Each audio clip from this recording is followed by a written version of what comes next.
Alhamdulillahi rabbil alamin. Allahumma salli ala nabiyyina Muhammadin wa ala alihi wa sahbihi ajmain, amma ba'du. Bapak Ibu hadirin wal hadirat, jamaah keluarga sekalian yang dimuliakan Allah Subhanahu wa taala. Kita bersyukur pada Allah Subhanahu wa taala. Allah berikan kita kesehatan, keafiatan. Allah mudahkan kita untuk bisa berhadir di masjid yang semoga diberkahi Allah ini dalam rangka menunaikan salat Isya berjamaah. Insyaallah taala setelah ini kita lanjutkan dengan salat qiyam Ramadan, salat tarawih dan witir. Alhamdulillah pula Allah Subhanahu wa taala sudah menyampaikan kita pada malam yang ke-22 di bulan Ramadan ini. 21 hari sudah kita berpuasa di siang hari. Semoga Allah berkahi seluruh aktivitas kita dan Allah terima seluruh amal ibadah yang kita lakukan. Amin ya rabbal alamin. Bapak Ibu hadirin wal hadirat, jamaah keluarga sekalian yang dimuliakan Allah Subhanahu wa taala. Berkenaan dengan amal soleh, Allah Subhanahu wa taala menggambarkan setidaknya ada tiga model macam manusia. Allah Subhanahu wa taala sebutkan setidaknya 3 macam model manusia berkenaan dengan amal saleh. Allah sebutkan faminhum zalimun li nafsihi wa minhum muqtasid wa minhum sabiqum bil khairat. Allah Subhanahu wa taala sebutkan yang pertama terkait dengan amal saleh, ada orang-orang yang Allah sebut dengan zalimun li nafsihi. Bapak Ibu hadirin sekalian, Allah sebut yang pertama adalah orang yang zalim terhadap diri mereka sendiri. Terkait dengan amal saleh, yang pertama ini orangnya kata Allah zalim terhadap diri mereka sendiri. Siapa itu orang yang zalim terhadap diri mereka sendiri? Orang yang zalim terhadap diri mereka sendiri adalah orang yang tidak mau melakukan amal saleh. Orang yang tidak mau melakukan ketaatan, tidak taat kepada perintah Allah Subhanahu wa taala. Ya, tidak hanya tidak taat kepada Allah, bahkan mereka melanggar larangan Allah dan melakukan kemaksiatan. Ini adalah model yang pertama, orang yang Allah sebut sebagai zalim terhadap diri mereka sendiri.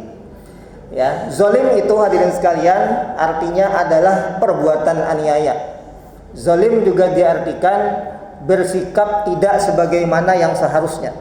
Orang itu Allah katakan zalim terhadap diri mereka sendiri, mereka tidak zalim kepada Allah. Bagaimana mereka zalim terhadap diri mereka sendiri? Karena mereka menjerumuskan, membiarkan diri mereka terjerumus kepada jurang kenistaan neraka Allah Subhanahu wa taala. Kenapa? Karena mereka tidak taat kepada Allah, tidak mau melakukan amal saleh, bahkan melanggar larangan Allah Subhanahu wa taala. Model yang kedua, hadirin sekalian yang dimuliakan Allah, Allah Subhanahu wa taala sebut wa minhum muqtasid. Ada orang-orang yang muqtasid. Muqtasid itu arti asal adalah di tengah-tengah. Ya, arti asal adalah bersikap di tengah-tengah.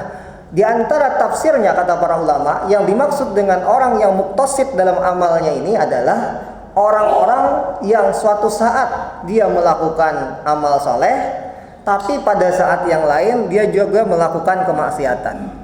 Suatu saat dia rajin beribadah, tapi pada saat yang lain yang berbeda dia menjadi orang yang sangat-sangat malas dalam beribadah. Nah, hadirin yang dimuliakan Allah Subhanahu wa taala, model yang kedua ini barangkali adalah model yang paling banyak di antara kaum muslimin. Ada saatnya kita itu tina rajin benar beribadah, ya. Apalagi seperti di saat-saat seperti ini hadirin sekalian, di bulan Ramadan kita begitu termotivasi untuk melakukan amal saleh, ya. Melihat kawan dihiga baca Al-Quran, hendak juga baca Al-Quran. Mundilu Ramadan tuh kira-kira berat Pak, ya. Melihat orang sholat sunnah, ya, berduyun-duyun sholat ke masjid, sholat tarawih, asa hendak juga 4. Termotivasi kita. Tapi pada saat yang berbeda, mungkin kita menjadi orang yang sangat pemalas untuk beribadah. Kada mood jadi orang tuh, kada tergerak hati, kada bergairah kalau urusan amal saleh dan ketaatan. Nah, ini barangkali sesuai juga dengan apa yang disebutkan oleh Imam Al-Bukhari, meskipun ini bukan hadis. Imam Bukhari menyebutkan dalam salah satu bab dalam kitab Sahih beliau, bab al-imanu yazidu wa yanqus. Iman itu kata beliau fluktuatif, Ada kalanya iman itu bisa naik dan ada kalanya iman itu bisa turun, Pak. Yazidu bit ta'ah wa yanqusu bil maksiyah. Iman itu akan naik, akan bertambah ketika dia dipompa oleh amal soleh. Ketika dia didorong dengan kebaikan-kebaikan, maka iman itu pun akan semakin meningkat dan meningkat. Tetapi sebaliknya, wa yanqusu bil maksiyah, iman itu pun akan menjadi berkurang dan berkurang kalau orang membiasakan dirinya larut dalam kemaksiatan. Hadirin jamaah rahimakumullah, model yang kedua tadi Allah sebutkan adalah orang yang muktasid, orang yang di tengah-tengah urusan amal. Ada kalanya dia rajin beribadah, ada kalanya dia malas. Ada kalanya dia menjadi orang taat dan ada kalanya pula dia menjadi orang yang mungkin terjerumus kepada maksiat. Nah, adapun yang ketiga, Bapak Ibu hadirin jamaah rahimakumullah, yang ketiga adalah wa minhum sabiqum bil khairat, kata Allah. Yang ketiga adalah orang-orang yang mereka itu terdepan dalam urusan kebaikan. Nah, jadi ada orang-orang yang terdepan dalam urusan kebaikan, sabiqum bil khairat. Terdepan dalam urusan kebaikan, maksudnya mereka ini senantiasa menjadikan amal soleh itu sebagai prioritas, ya. Menjadikan seluruh momentum dalam hidupnya untuk melakukan ibadah, ketaatan dan seluruh kebajikan-kebajikan. Karena dia mengetahui bahwa kehidupan di dunia ini adalah tempat untuk menanam dan nanti akan ada akhirat untuk tempat menuai, ya. Bapak Ibu hadirin jamaah rahimakumullah, nah mudah-mudahan kita masuk di kelompok yang ketiga ini. Yang walaupun tadi mayoritas kita mungkin berada di level kedua, bisa naik, bisa turun, ya, bisa rajin, bisa malas. Tapi untuk kelompok yang kedua tadi, ulun ulang, Rasulullah SAW tetap memberikan kita dorongan untuk tetap optimis.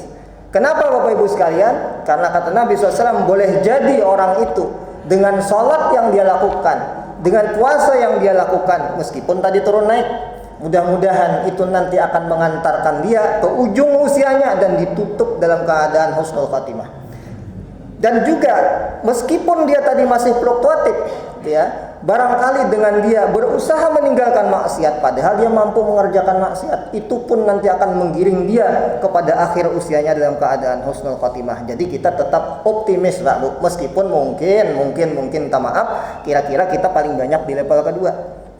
Syukur-syukur kalau bisa kita di level ketiga. Nah, Bapak Ibu hadirin jamaah rahimakumullah, terkait dengan puasa, kita bawa ke konteks puasa.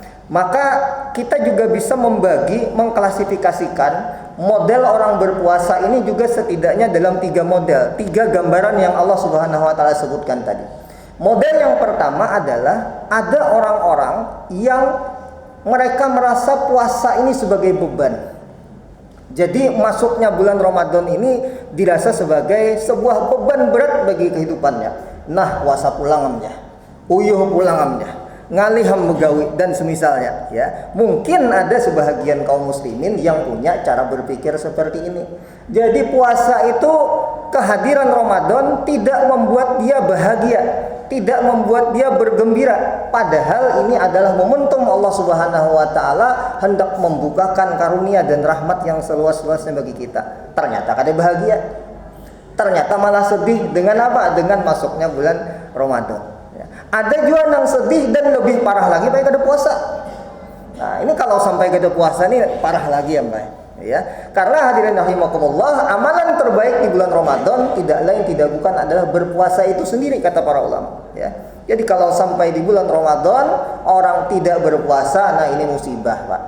Namun hadirin rahimakumullah, kalau kita melihat, menyaksikan, mengetahui ada di antara saudara-saudara kita yang tidak berpuasa, pun kita juga jangan tergesa-gesa dalam menilai. Siapa tahu sidin kada puasa karena misalkan ada penyakit yang ujar dokter, pian pae jangan puasa. Kalau pian puasa, maka pian mungkin akan semakin bertambah parah sakitnya. Nah, yang seperti ini ada toleransi, ada uzur. Boleh jadi ada ibu-ibu kada puasa, oh ternyata sidin haid. Boleh jadi ada yang kada puasa, ternyata sidin mengidam atau bukan hamil. Nah, karena orang hamil berpuasa itu berat. Dan orang yang kondisi seperti ini, maka dia boleh untuk tidak berpuasa. Atau ada orang kada puasa, minta ampun, minta halal, misalkan sidin begawi berat, misalkan sidin, mohon maaf, misalkan ada gawian jadi tukang bangunan. Dan kebetulan tidak ada pekerjaan lain yang dengan pekerjaan jadi tukang inilah beliau menafkahi anak istrinya. Dengan pekerjaan inilah beliau mampu menopang kehidupannya. Maka yang seperti ini, jika kondisinya memang berat, maka sesuai dengan fatwa tarjih bahkan orang yang seperti ini pun boleh untuk tidak berpuasa. Tapi fa'iddatun min ayamin ukhar jika dia mampu. Dan jika memang dia tidak mampu sama sekali, wa alal ladzina yutiqunahu fidyatun ta'amu miskin. Nah, ini Islam memberikan keleluasaan kalau ada orang yang kada puasa. Tapi kalau orangnya kada garing, kada haid, kada nifas, kada hamil, kada menyusui dan tidak ada uzur sama sekali, maka tidak berpuasa ini merupakan sebuah musibah. Wal iyazubillah. Nah, yang pertama tadi orang yang merasa Ramadan sebagai beban. Yang kedua, ada orang yang merasa Ramadan itu sebagai sebuah keadaan biasa-biasa saja, Pak.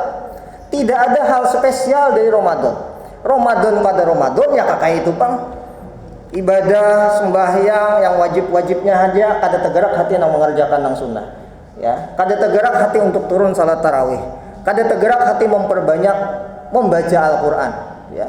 Melihat Al-Qur'an mengantuk, ya. Melihat Al-Qur'an sakit kepala. Ini kebalikannya, Pak. Ya. Tidak tergerak hati untuk melakukan amal saleh, tidak punya target-target di dalam ketaatan mengisi Ramadan ini. Nah, mungkin ada juga orang yang seperti ini, orang yang tidak menjadikan Ramadan sebagai momentum dia untuk melakukan amal saleh.